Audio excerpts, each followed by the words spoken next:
प्रधानमंत्री आज Semicon India 2024 का करेंगे उद्घाटन। ग्रेटर नोएडा के इंडिया एक्सपो मार्ट में होगी शुरुआत। Shaping the semiconductor future expo का विषय। पीएम मोदी के दौरे से पहले यूपी के सीएम योगी ने ग्रेटर नोएडा एक्सपो मार्ट का किया निरीक्षण। जेवर एयरपोर्ट का निरीक्षण किया और समीक्षा बैठक भी की। वॉशिंगटन में बोले कांग्रेस नेता राहुल गांधी, मैं आरक्षण के खिलाफ नहीं, कुछ लोगों ने मेरा बयान गलत तरीके से पेश किया। सभी का है देश एक व्यापक सोच की जरूरत। आरक्षण से जुड़े राहुल के बयान पर बीजेपी ने कहा कि देश की बदनामी करने के लिए मिशन मोड पर है राहुल गांधी। राहुल और कांग्रेस आरक्षण को समाप्त करना चाहते हैं। बीजेपी के सहयोगी दल अपना दल एस की नेता अनुप्रिया पटेल ने फेसबुक पोस्ट कर कहा, आखिर दिल की बात जुबान पर आ ही गई, कांग्रेस आरक्षण खत्म कर देगी। कांग्रेस महासचिव केसी वेणुगोपाल का बीजेपी पर आरोप, कहा राहुल को बदनाम करना चाहती है बीजेपी, लेकिन जनता राहुल के साथ है। बीजेपी जैसा एजेंडा चला रही है, उससे कोई फायदा नहीं होने वाला। राहुल गांधी ने कहा, भारत में मीडिया न्यायपालिका नहीं कर रही काम, विचारधारा की लड़ाई केवल अंबानी और अडानी के लिए सब कुछ, गरीब मजलूम लोग वंचित।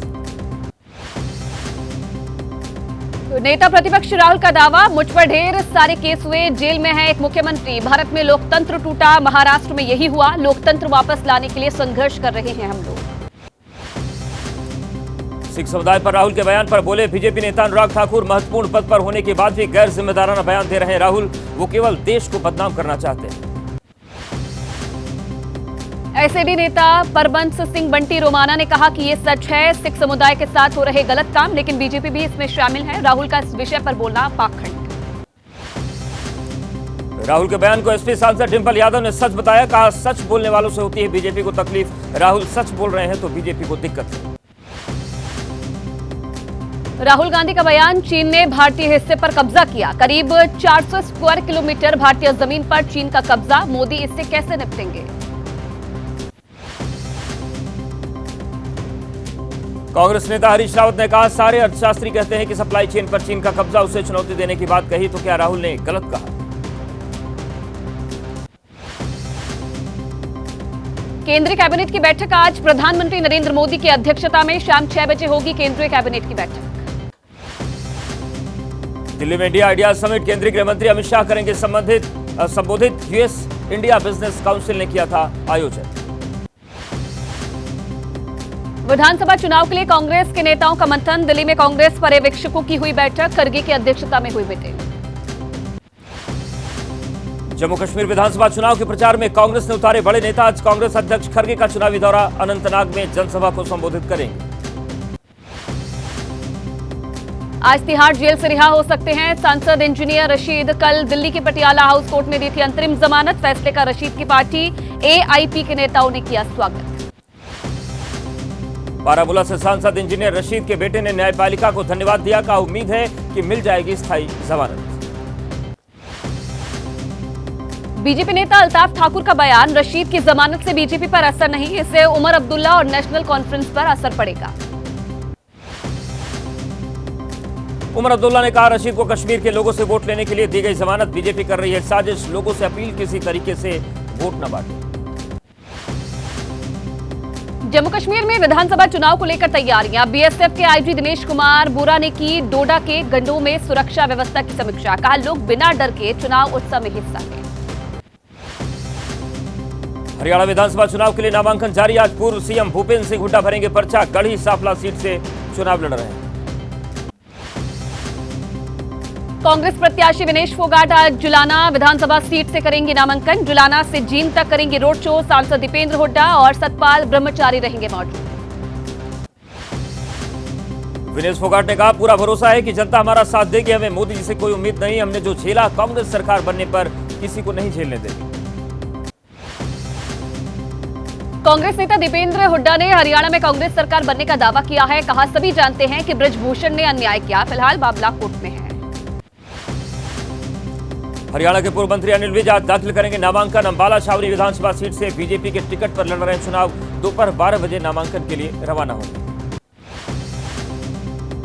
आम आदमी पार्टी ने जारी की 11 प्रत्याशियों की तीसरी लिस्ट, भूपेंद्र सिंह हुड्डा के खिलाफ भी उतारा उम्मीदवार, अब तक 40 उम्मीदवार घोषित कर चुकी है आम आदमी पार्टी। जेजेपी नेता दिग्विजय सिंह चौटाला ने डब्बावली से भरा पर्चा, साथ में मौजूद थे आजाद समाज पार्टी के नेता चंद्रशेखर आजाद। कहा रनिया में रणजीत सिंह चौटाला का समर्थन करेगी जेजेपी। मणिपुर की स्थिति काफी खराब है, बोले मेघालय के मुख्यमंत्री कॉनराड संगमा। किसी राज्य की घटना का दूसरे राज्य पर असर पड़ता है, हम अब से केंद्र सरकार से कर रहे हैं राजनीतिक समाधान की मांग। मणिपुर के इम्फाल में प्रदर्शनकारी छात्रों की राजभवन कूच की कोशिश, पुलिस के साथ झड़प में 40 घायल। हालात बिगड़ने पर भेजे गए 2000 सीआरपीएफ जवान, 5 जिलों में इंटरनेट बंद। इम्फाल में हालात बिगड़ने पर निकाला गया फ्लैग मार्च, पुलिस ने शहर में फ्लैग मार्च निकाला, लोगों से शांति बनाए रखने की अपील भी की। कोलकाता में आज भी जारी रह सकता है डॉक्टर्स का धरना, ममता सरकार से सहमति न बनने पर काम पर लौटने को तैयार नहीं है जूनियर डॉक्टर्स। स्वास्थ्य मुख्यालय के सामने किया धरना प्रदर्शन। प्रदर्शनकारी डॉक्टर्स ने ठुकराया सरकार का बातचीत का प्रस्ताव, ईमेल के जरिए भेजे गए निमंत्रण की भाषा पर आपत्ति जताई, ईमेल की भाषा को बताया अपमानजनक। कोलकाता की घटना को लेकर जूनियर डॉक्टर्स ने की मांग, कहा कोलकाता पुलिस कमिश्नर और स्वास्थ्य विभाग के प्रधान सचिव का होना चाहिए इस्तीफा। कोलकाता में जूनियर डॉक्टर्स ने किया प्रदर्शन, लेडी डॉक्टर के साथ हुई घटना के विरोध में हड़ताल, आरोपियों को सख्त सजा की मांग।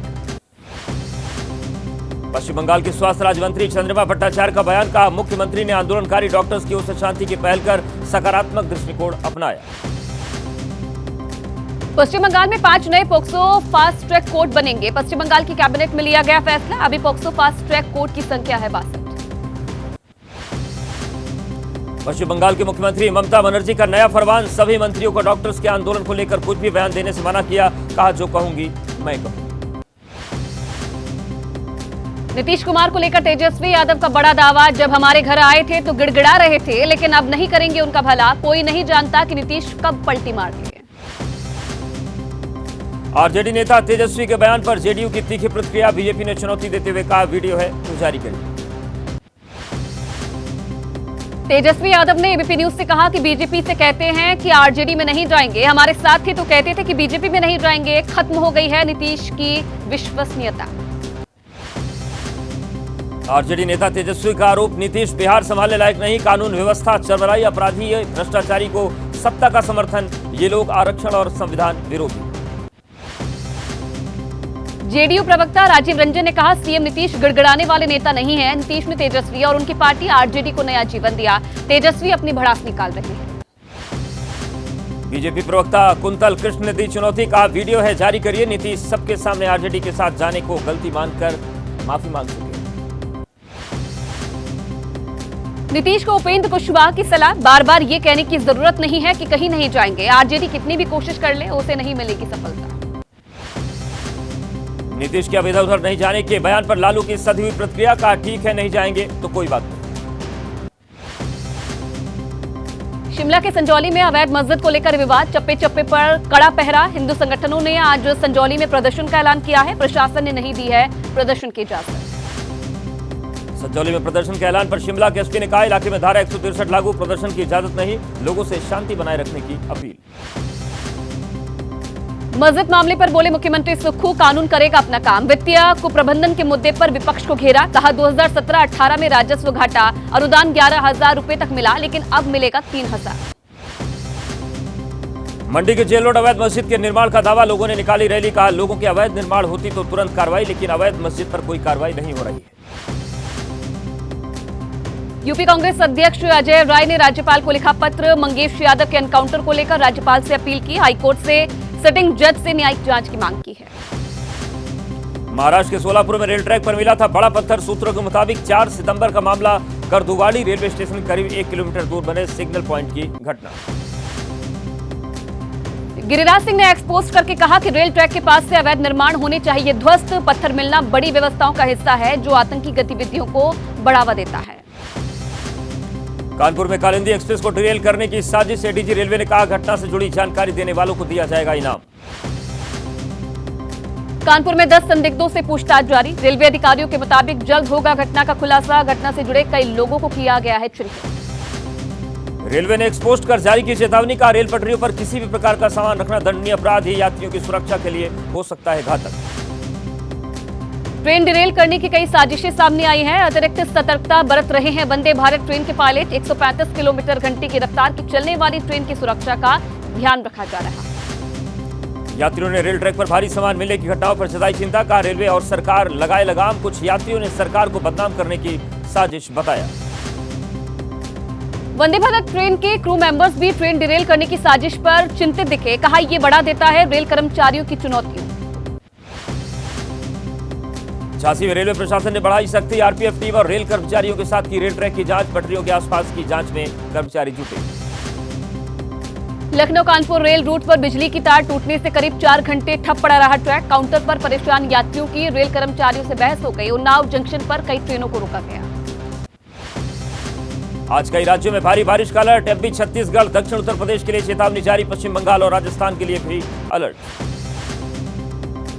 सूरत के उमरपाड़ा में 4 घंटे में 10 इंच बारिश से आई बाढ़। मांडवी के आंबली बांध के 6 गेट खोले गए। गोलदा बांध भी हुआ ओवरफ्लो। छत्तीसगढ़ के रायपुर में भारी बारिश के कारण इलाके में जलभरा हुआ। लोगों के घरों में पानी भर गया। केवल 10 से 12 घंटे की बारिश ने बढ़ा दी लोगों की मुश्किलें। राजस्थान के अजमेर में मूसलाधार बारिश। कई इलाके पानी में डूबे। कई जगह जलभराव के हालात। प्रशासन ने अलर्ट जारी करके लोगों को घर खाली करने को कहा। राजस्थान के सिरोही में भारी बारिश के बाद उफान पर नदी नाले। स्वरूप सागर बांध हुआ ओवरफ्लो। प्रशासन ने निचले इलाकों में अलर्ट जारी किया। एमपी के झाबुआ में भारी बारिश से सड़कें बनी तालाब। उफान पर प्रमुख पद्मावती नदी। लगातार हो रही बारिश से जनजीवन पूरी तरह से प्रभावित। यूपी के गोंडा में घाघरा नदी के किनारे कटान का खतरा। प्रभावित इलाकों को ऊंचाई वाले इलाकों में शिफ्ट किया गया। सब कुछ पानी में समेट रही है घाघरा नदी।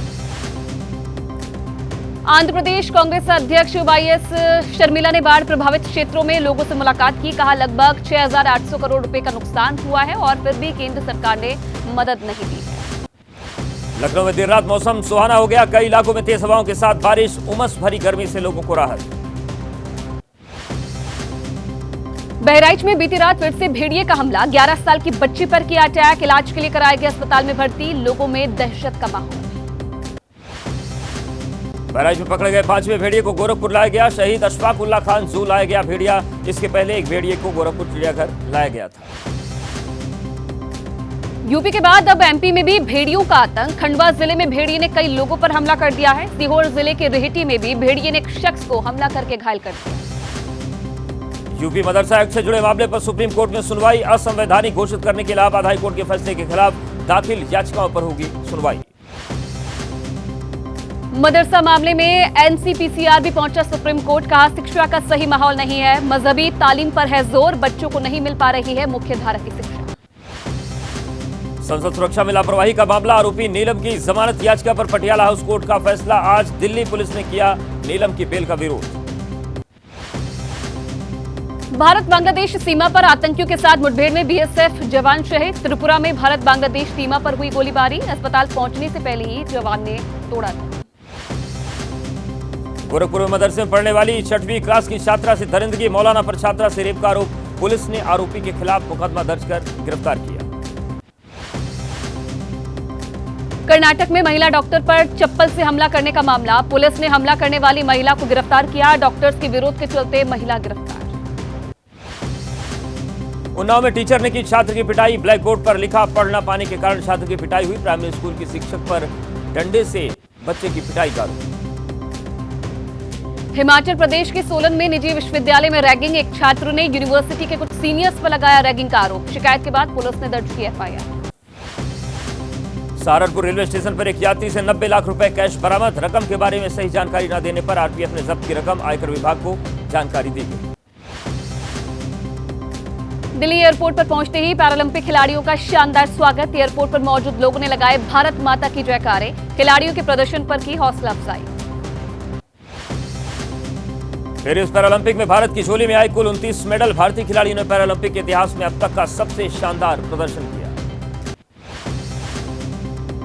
पेरिस पैरालंपिक में पदक जीतने वाले खिलाड़ियों की खेल मंत्री मनसुख मांडविया से मुलाकात। खिलाड़ियों के शानदार प्रदर्शन पर दी बधाई। कहा पीएम मोदी का खेलों के प्रति सकारात्मक दृष्टिकोण।